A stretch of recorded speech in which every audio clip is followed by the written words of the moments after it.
Hey, this is Christopher. Just thought I would explain, kind of summarize options, ideas, go over things a little bit again on how I can help you save your Airbnb and get more guests.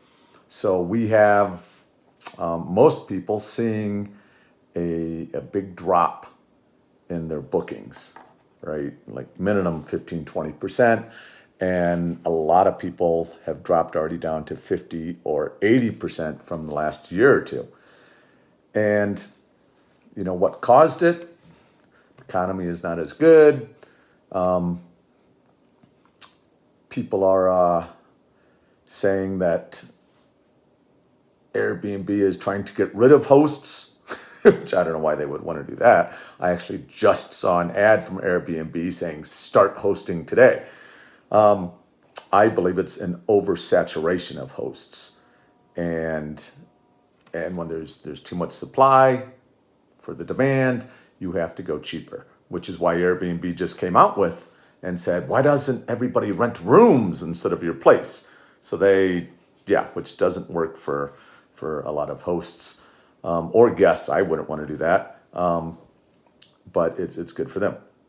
So you can do all the typical stuff that people say to do, and you should try and optimize or SEO your Airbnb listing on their platform. You should try to get to the page one, right? And that is not necessarily sharing it with a bunch of other hosts who click and don't book, because Airbnb is looking at how many people book.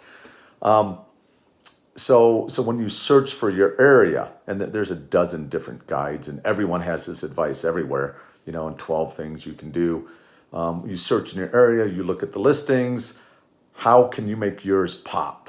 So mainly it's the pictures. How is it going to stand out? Your headline, what amenities you offer, pricing, of course, instant book, all that stuff. Another thing you could do is get on more platforms. Are you on VRBO? Are you on Furnished Finder for midterm rentals? Are you using Booking? But I hear they are kind of a real pain to work with. Those are other things you can do. But you are still under the control of those platforms, putting you at the top. So what can you do? So a lot of people are saying get a direct booking website. So just so you can book direct does not mean you're going to get any more bookings. It means if anyone does book direct, friends or family, because how else is anyone going to find out about you? Then you can save that 15% or whatever it is that Airbnb charges you. But you have to find your own people. So it's all about, you should get a website. It's all about how do you get traffic? How do you get visitors? How can you get people? So if you have a website, it can't be one of these cheap ones from one of the property management platforms, because they don't do websites. They don't know about that. You can integrate that into your website so you can manage and have a calendar, or you could just link it right to your Airbnb page for people to book, or you can say, email me or text me if you've got your own contracts and insurance, and you can book direct. But you've got to have your website set up properly by an experienced marketing veteran, not even a website designer. They have no clue what they're doing, but someone who knows SEO and marketing. And that is what I have been doing with my own firm for a couple decades. The website has to score well with Google. Otherwise, Google will never show it. You've got to do keyword research that is only available to marketing firms and advertisers to find out what's the lowest hanging fruit. What are people searching for? How much competition is there for those keywords? Then you have to actually optimize your website with those keywords. So when people search, then that's SEO. That's for your website SEO. And then there's also outside of your website SEO that you can do monthly. But that's what you need. You need a site that's actually going to be found by Google. And then you need your Google map listing.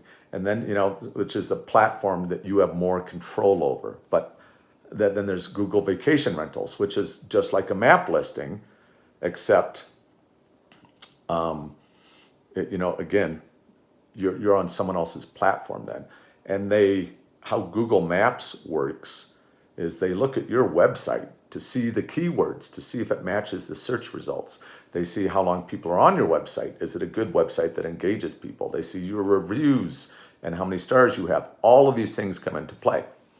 So having your own website that is properly SEO'd is one way where you can get more direct bookings. And then you can also go out, because Google sends people for free to websites. That's what Google does. You can also go out and if you're a big social media person, you can be all over the social channels. And you can use hashtags for people visiting your town that they're going to search for, and they can find your channel, and you can kind of become an influencer that, of course, recommends your website so people can book directly. Or you can go out and hit up influencers, give them a free night stay if they promote you.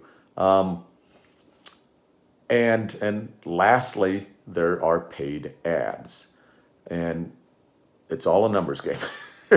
So how many ads do you have to run? How many clicks do you have to get? How much money, $5, $10 a click to get a booking? Does it take 10 clicks? So that's $100. Does it take 100 clicks? Which often it does. That's $1,000. Would you make any money on that situation? And so there's a lot of things you can do. I always like things under my own control. So not a direct booking site, but a direct booking site that you can promote, you can post, you can SEO, you can blog about, you can make it better and better and better. And if you've got some social around that, that's even better. If you've got some email marketing to it, that's even better. Along with optimizing Airbnb or any platform you're on, and even adding some platforms if you like. Paid traffic is the last thing I would do. Socials you can do if you've got the time. But I can help with any and all of this. Just wanted to shoot this to kind of summarize things, and reach out if you would like to chat further. Talk soon.